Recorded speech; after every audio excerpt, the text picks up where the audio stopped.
O especialista em assuntos africanos, João Gomes Gonçalves, lamentou o posicionamento de alguns líderes africanos que insistem em permanecer no poder, mesmo contra a vontade do povo, arriscando-se a serem depostos e conduzidos ao tribunal. Numa entrevista guiada pela jornalista Custódia Sinela, João Gomes defendeu a necessidade dos presidentes africanos pautarem pelos princípios democráticos e pelo respeito ao povo. Mas a verdade é essa, os nossos líderes africanos, tal como aconteceu com al-Bashir, o poder presidencial é um poder de honra, não é uma profissão, é uma função. Veja que o homem ficou durante 30 anos no poder. E prevê-se que o presidente al-Bashir vai ser a pessoa que vai ser mais sacrificada, porque o presidente al-Bashir, nos anos 90, reprimiu de tal maneira uma revolta da população na área sudanesa de Darfur, que o Tribunal Internacional de Haia emitiu um mandado de captura contra si. Ele, sem imunidades, sem mais ser presidente, provavelmente vai ser transferido para o Tribunal Internacional de Haia, que já tinha escapado quando fugiu da cimeira da União Africana na África do Sul. Ainda em função da queda do regime, haverá outras consequências, sobretudo econômicas e socioculturais. As consequências econômicas já lá estão. O Sudão perdeu a exploração de petróleo, que os poços hoje pertencem ao Sudão do Sul. Há uma crise econômica, há uma inflação, hiperinflação, e eles estavam submetidos às ordens do Fundo Monetário Internacional. O governo que vir assumir, o que deve fazer é mesmo obedecer às ordens do Fundo Monetário Internacional. Porque a única maneira, o povo vai sofrer, mas vai ser a única maneira de depois se repor a estabilidade econômica. Afinal de contas, o que é que esteve na base da queda do regime do Sudão?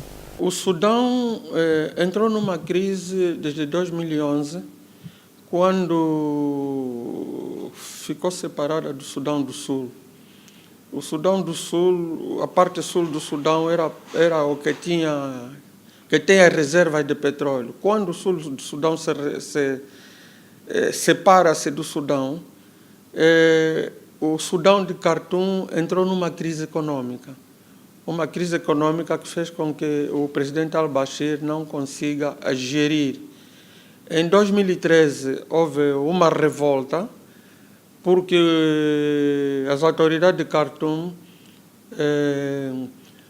tiraram a subvenção dos combustíveis e dos produtos de primeira necessidade. Aquela medida levou a uma manifestação popular que fez com que as forças governamentais reprimissem e que tivessem morrido 8 pessoas. Desde aquela data, o governo continuou com o seu programa, depois começou a aplicar o programa do Fundo Monetário Internacional. E não tinha em mente que aquela repressão que foi feita em 2013 havia de ressurgir. Em dezembro do ano passado, de 2008, dia 19, o governo sudanês voltou a multiplicar o preço do pão por 3. Fruto daquilo, iniciou-se uma manifestação numa aldeia muito recôndita chamada Tabara, que a população começou a manifestar contra o governo. Depois aquilo alastrou-se.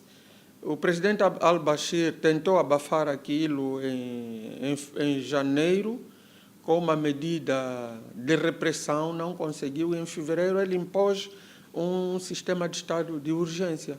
Mas a verdade é essa. O poder presidencial é um poder de honra, não é uma profissão, é uma função. Veja que o homem ficou durante 30 anos no poder. O presidente Omar al-Bashir foi deposto nesta quinta-feira, 11, pelo executivo sudanês, depois de liderar o país com mão de ferro por quase 30 anos. A contestação contra al-Bashir iniciou a 19 de dezembro de 2018 por causa da decisão do governo de triplicar o preço do pão. Depois de tentar reprimir as manifestações, a 22 de fevereiro, al-Bashir instaurou o estado de urgência em todo o território nacional.